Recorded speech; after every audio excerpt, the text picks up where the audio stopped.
तुम इतना भी नहीं समझ सके मुसलमानों कि मोहम्मद साहब इसी को कहते थे और यही पसंद करते थे। तुम्हारी तो आंखें सर्व से झुक जानी चाहिए।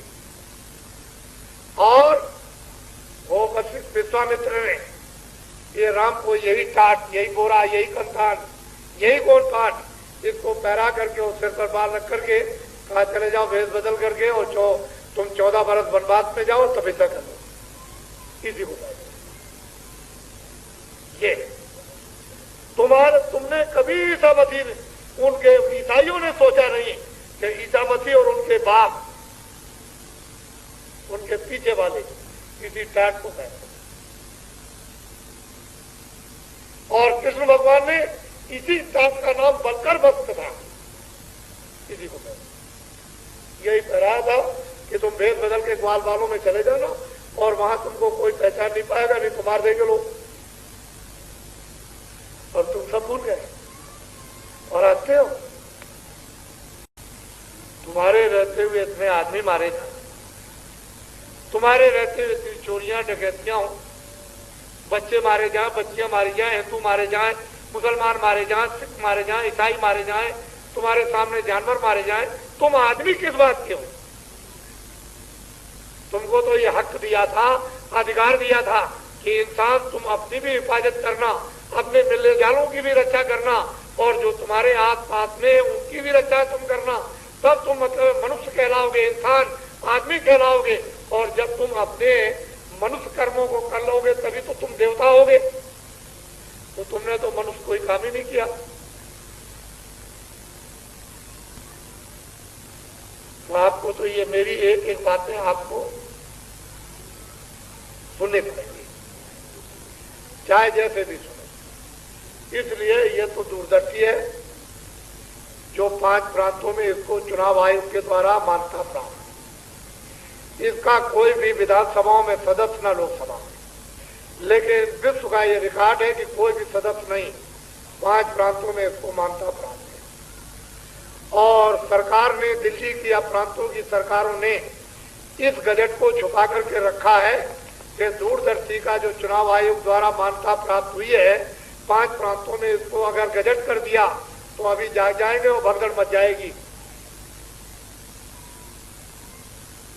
तमाम वर्कर टूट जाएंगे। ये अपराध है।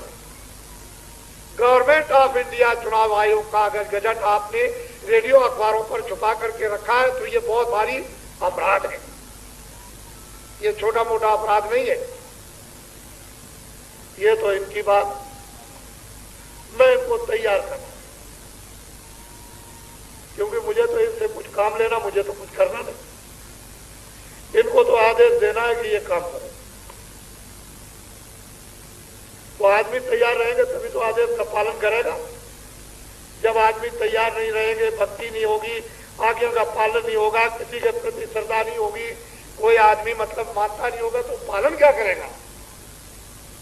ये तो आपको जानना चाहिए। तो मैं तैयारी कर रहा था, उस समय पर इनको देख करके लोग मजाक कर रहे, हंसी करते थे। अरे मुसलमानों, तुम्हारी जबान तो मतलब ये है कि गंदी हो जानी चाहिए। मोहम्मद साहब, हजूर मोहम्मद साहब इसी को कहते थे। तुम कितने भी बड़े नवाब हो गए, तुम्हारे घरों में मकबल चारपाइयों में बिछाए जाते हैं, लेकिन दरवाजे पर एक टाट होगा। तुम इतना भी नहीं समझ सके मुसलमानों कि मोहम्मद साहब इसी को कहते थे और यही पसंद करते थे। तुम्हारी तो आंखें सर्व से झुक जानी चाहिए। और वो वशिष्ठ विश्वामित्र ने ये राम को यही टाट, यही बोरा, यही कंतान, यही कौन काट, इसको पैरा करके और सिर पर बाल रख करके कहा चले जाओ वेश बदल करके और तुम 14 बरस वनवास में जाओ तपस्या कर लो। इसी को कहते ये। तुमने कभी ईसा मसीह, उनके ईसाइयों ने सोचा नहीं कि ईसा मसीह और उनके बाप, उनके पीछे वाले किसी टाट को कहते।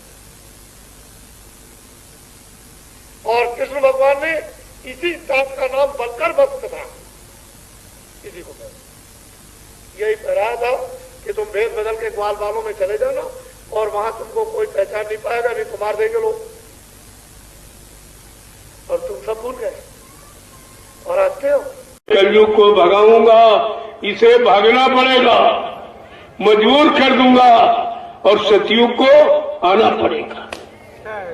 कितना जबरदस्त मालिक जो कलयुग को भगाने का और सतयुग को लाने का, जो दोनों एक दूसरे के विपरीत और दोनों को अपनी शक्ति के द्वारा उधर भगाएगा, इधर लाएगा और व्यवस्था बनाएगा, अपने प्रेमियों के लिए व्यवस्था बनाएगा। ये कोरोना नाम की जो भयानक बीमारी बता रहे हैं, ये कुदरती कोराम है। कुदरत नाराज हो गई, उसका ये जजमेंट सजा दे रही है, जिसको ये नहीं समझ पा रहे। लेकिन जो संत महापुरुषों ने कहा वो अमिट है, उनकी छाप अमिट है। कब कहा था, आज वो सब सामने। अगर 5 जिम्मेदार व्यक्ति मिल जाते तो सतयुग आ जाता। इसी तरह पर 5 भी जिम्मेदार नहीं है, तो कि यहाँ कोई मास्क लगाता है तो कोई बीमारी नहीं। इससे बड़ा चैलेंज और क्या, कोई बीमारी नहीं आ। अब ऐसा राजा एक आया कि जिसने यानी लाइसेंस बनानी शुरू कर दी, लाइसेंस दे दी, सरेआम काटो, सड़क पर काटो, मकान काटो, घर में काटो, कहीं काटो। तो इस राजा का क्या होगा, किस नरक में जाएगा, इसको ये भी खबर नहीं है। कम से कम विचार करना चाहिए था। कम से कम राजा को तो समझना चाहिए कि हमारी प्रजा अगर परेशानी, दुख, मुसीबत, आपत्ति में चली जाएगी तो महापुरुषों ने बताया वो राजा नरक में जाएगा।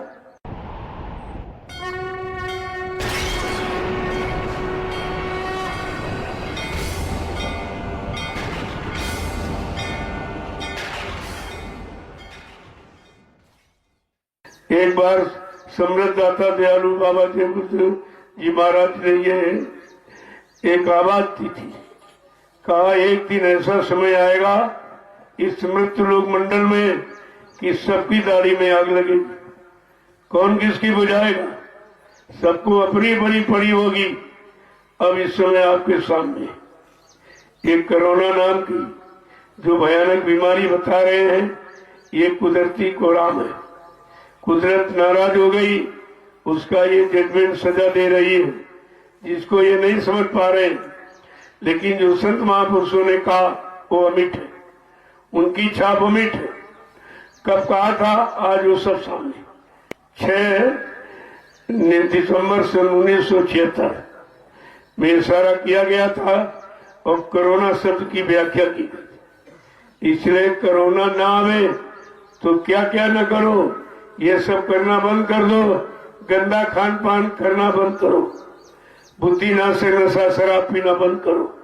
जब बुद्धि पागल हो जाएगी, माँ बहन बेटी बहू की पहचान खत्म हो जाएगी, फिर कितना बड़ा जघन्य अपराध पाप कर डालेगा, कोई उसकी सीमा नहीं है।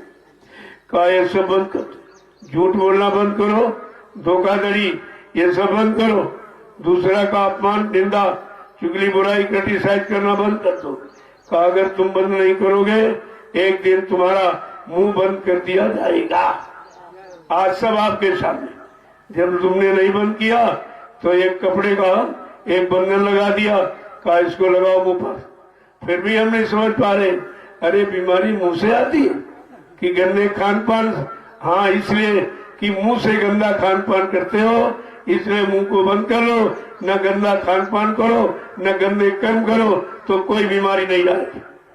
अब किस लिए क्या कराया जा रहा और ये उसको समझ क्या है, क्या मुंह बंद करने से बीमारी चली जाए?